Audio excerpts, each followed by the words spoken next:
नमस्कार दोस्तों, मैं हूं जोखन लाल यादव और आप देख रहे हैं भोजपुरिया जोखन। तो जी हाँ मेरे दोस्तों, आज बहुत ही अच्छा एक कहानी लेकर आया हूं जो अभी तक ले आप सभी ने नहीं कभी सुना होगा और नहीं कभी किसी किताब में पढ़ा होगा। तो मैं एक ऐसा इंटरेस्टेड कहानी लेकर आया हूं जो आपको दिल छू लेने वाला कहानी है। और इस कहानी को आप एक बार नहीं बार बार सुनिएगा। जब एक बार आप सुन लीजिएगा तो आपको बार बार सुनने का मन करेगा। इस कहानी में एक कहानी है कि जो अभी तक आपने कभी सुना नहीं होगा। तो जी हाँ मेरे दोस्तों, चलिए मैं इस कहानी के स्टार्ट कर रहे हैं और आप लोग सुनते रहिए मेरे इस कहानी को। तो चलिए स्टार्ट कर रहे हैं। तो जी हाँ मेरे दोस्तों, एक राजा थे और उनके दो पुत्र थे। एक राजा थे, उनके दो पुत्र थे। पहला का नाम था रघुवंश और दूसरा का नाम था हाथी पहलवान। जो रघुवंश था वो बड़ा था, जो छोटा वाला था वो हाथी पहलवान था। वो जंगलों में घूमा करता था। वो जंगलों में घूमा करता था और पहाड़ी वाले इलाका में जो भी है वो जानवरों से खेलता रहता था। तो उसका नाम क्यों हाथी पहलवान रखा गया था, वो राजा क्यों अपने लड़का को हाथी पहलवान नाम रखे थे, तो चलिए दोस्तों मैं बता रहा हूँ। और इस कहानी से स्टार्टिंग से लेकर अंत तक आप लोग जरूर बना रहिएगा। तो एक कहानी ये है कि जो एक दिन समय था, दोनों भाई घर पे थे, रघुनाथ और हाथी पहलवान। तो जब हाथी पहलवान जंगल के पास उन लोगों का घर था, तो हाथी पहलवान छोटा वाला भाई खाना खा रहा था। तो अचानक उनके घर पे कुछ जानवरों ने हमला कर दिया। दो चार बकरी वकरी थी, उसी बकरी को खा और लिया और लेकर और भाग गया था। और इसी बीच हाथी पहलवान खा रहे थे। जब तक वो तलवार लेकर हाथी पहलवान निकल रहे थे ना, तब तक वो जानवरों सब बकरिया वकरिया को फाड़ फूड़ कर खाकर लेकर भाग गया था। अब हाथी पहलवान को बहुत गुस्सा आया। भाई हाथी पहलवान बहुत देहगर था ना, 7 फीट का उसका शरीर था। और जब तलवार लेकर धनुष लेकर निकलता था तो जानवर देखकर उसको भाग जाता था।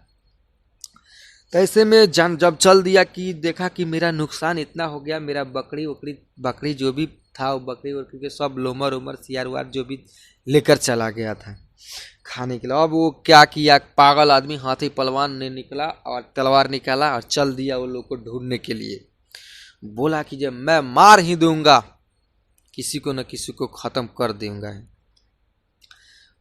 सुबह गया, शाम तक कोई जानवर उसको नहीं मिला, कोई जानवर नहीं। शाम को निराश होकर लौट कर आया। बड़ा वाला भाई से बोला, भैया कोई भी शिकार आज नहीं मिला। तो बड़ा वाला भैया को बहुत गुस्सा हुआ कि तू क्या शिकार करेगा, तेरा देह है, बड़ा जैसा देह शरीर है, तेरे से शिकार होने वाला है, जाओ तुमसे कुछ होने वाला नहीं है। अब छोटा हाथी पहलवान भाई ने बहुत शर्मिंदा मतलब झेलना पड़ा और वह वादा किया कि भैया आपके बात जो आप बोले हैं वो हमारे दिल पर बहुत बड़ा चोट लग गया है। मैं हार मानने वाला नहीं हूँ। हमारे पिताजी ने हमें हाथी पहलवान नाम रखा है। और जब तक मैं हाथी या जंग शेर उर से मैं शिकार कर नहीं करूँगा, तब तक मैं घर वापस लौट कर नहीं आऊँगा। ये मेरा वादा है। अब हाथी पहलवान उधर से चल दिया जंगल की ओर। जैसे जंगल की ओर गया, जाते जाते एक हाथी मारा पड़ी थी। जब वो हाथी मारा पड़ी थी तो गया वहाँ, देखा कि भाई किसी जानवर ने हाथी को मार दिया है। हाथी मरी पड़ी थी। तो हाथी पहलवान ने क्या किया, तलवार निकाला और उसका सूंड काट दिया। जब सूंड काट दिया, सूंड काट कर पीठ पर ले लिया और चल दिया जंगले जंगले गाँव गाई। तो कुछ लोगों ने पूछने लगा, अरे भैया ये कहाँ से हाथी का सूंड लेकर आ रहे हो? तो हाथी पहलवान बोल रहा था, अरे भाई क्या बताएं, हम रास्ता में आ रहे थे, हाथी मेरा रास्ता ही घेर ली थी और मेरे को जाने नहीं दे रही थी। हमको गुस्सा पड़ा। मैं सोचा कि जो अब इनको बख्शूंगा नहीं। अब लड़ने के लिए मैं तैयार हो गया।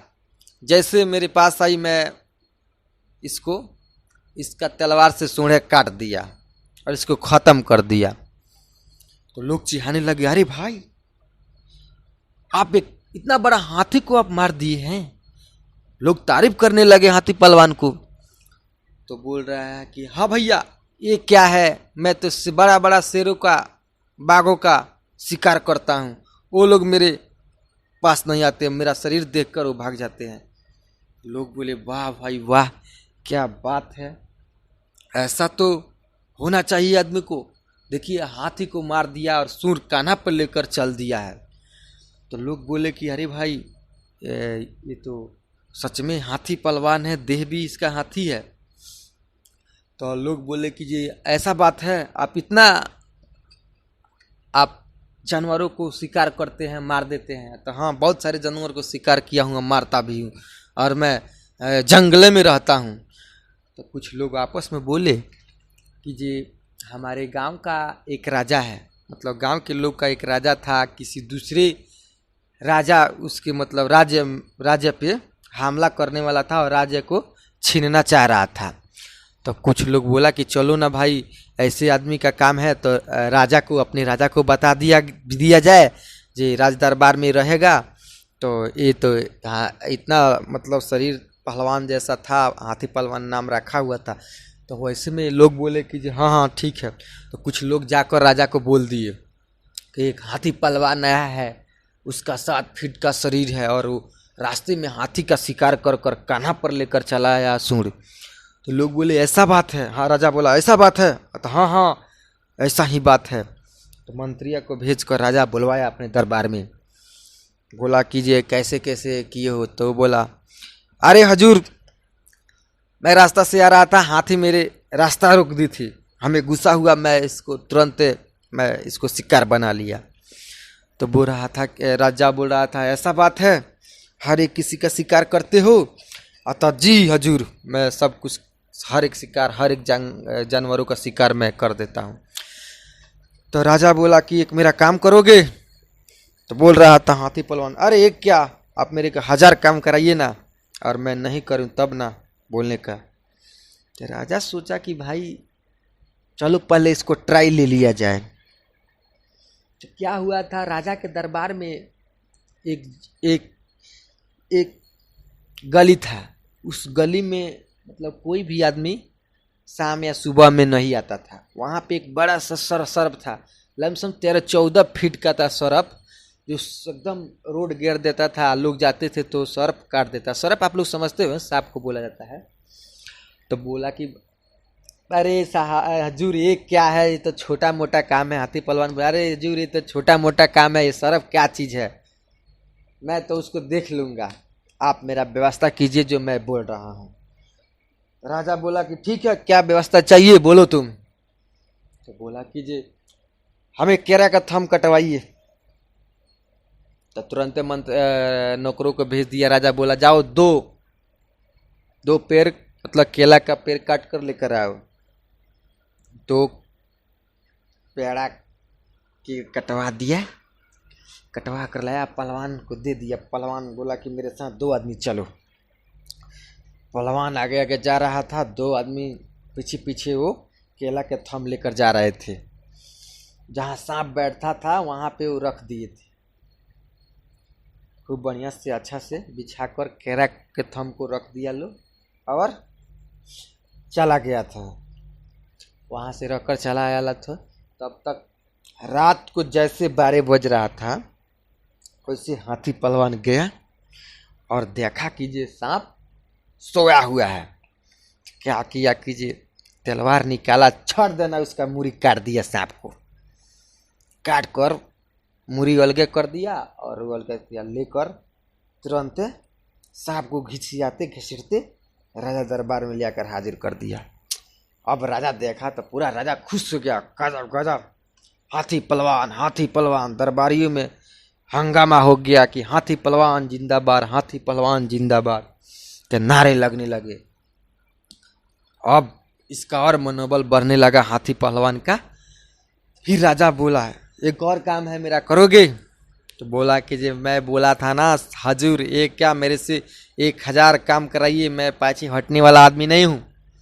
तो राजा बोला कि देखो, मेरी एक बेटी है, मेरा जो राज्य है कोई दूसरा कोई कब्जा करने जा रहा है, अगर तुम वो सभी को रोक दोगे तो मैं अपने बेटी से शादी करा दूंगा। मेरा राजपाट और सब तुम मेरे बेटा बेटी, तुम मेरे बेटा और वो मेरी बेटी, मैं दोनों को लिख दूंगा, मेरा काम करो। तो बोला हाथी पहलवान, जी हजूर बोलिए, ऐसा क्यों नहीं करेंगे हम हजूर। तो बोले कि जी बताइए हजूर, कहाँ आड़ा है उन लोग का, मैं अकेले तबाही तबाही मचा दूंगा। वहाँ तो बॉर्डर पे तैनात वहाँ पर 1000 के बाजार लोग आए हुए थे इस राजा को कब्जा करने के लिए।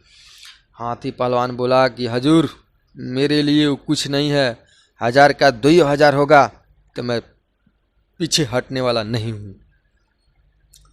हाथी राजा बोला कि ठीक है, क्या क्या चाहिए तुमको। तो हाथी पहलवान बोला कि हजूर 4 गमला पानी गर्म करवाइए खूब खौलाकर।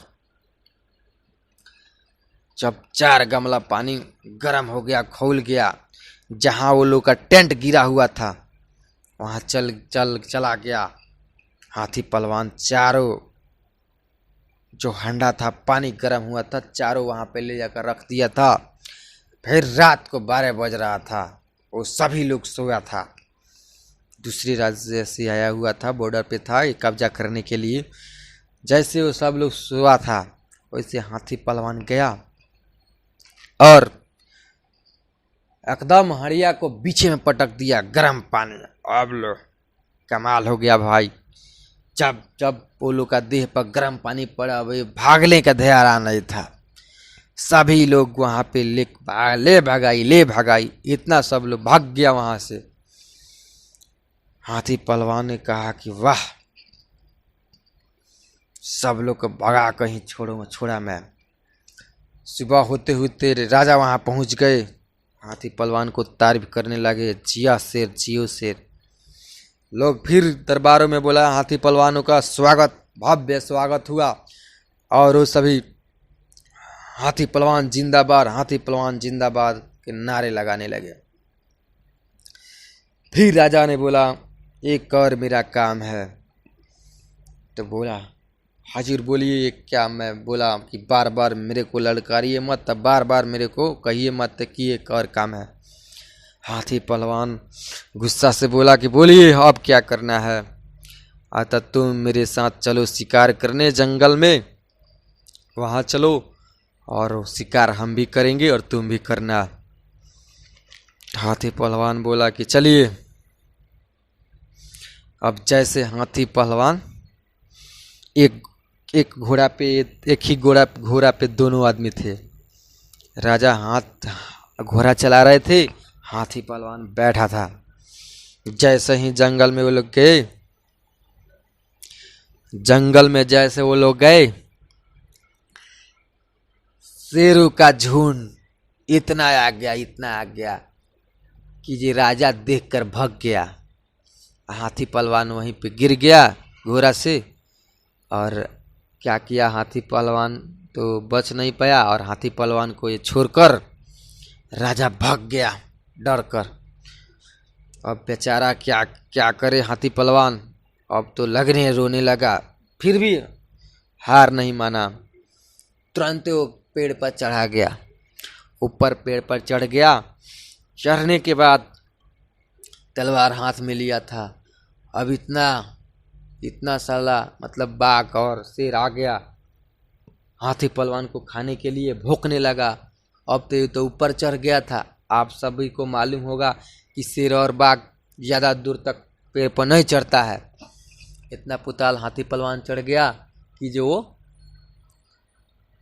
पकड़ने लायक नहीं था, ये सब जितना भी जानवर थे।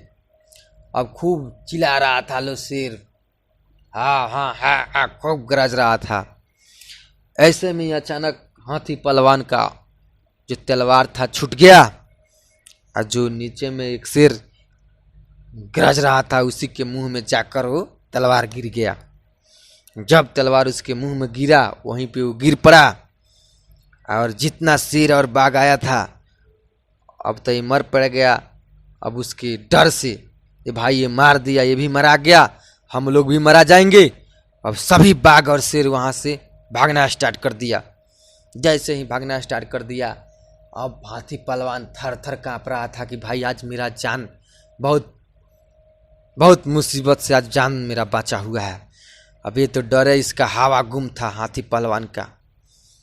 क्या किया, अब नीचे धीरे धीरे उतरा। शेर देखा कि ये शेर तो मर गया है, तलवार उठाया और काना पर रख दिया।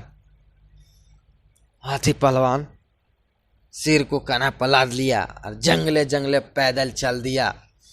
जब राजा के दरबार में आया तो मंत्रियों से लगाई तो नौकरों से हाहाकार मचा दिया, हाथी पहलवान जिंदाबाद, हाथी पहलवान जिंदाबाद।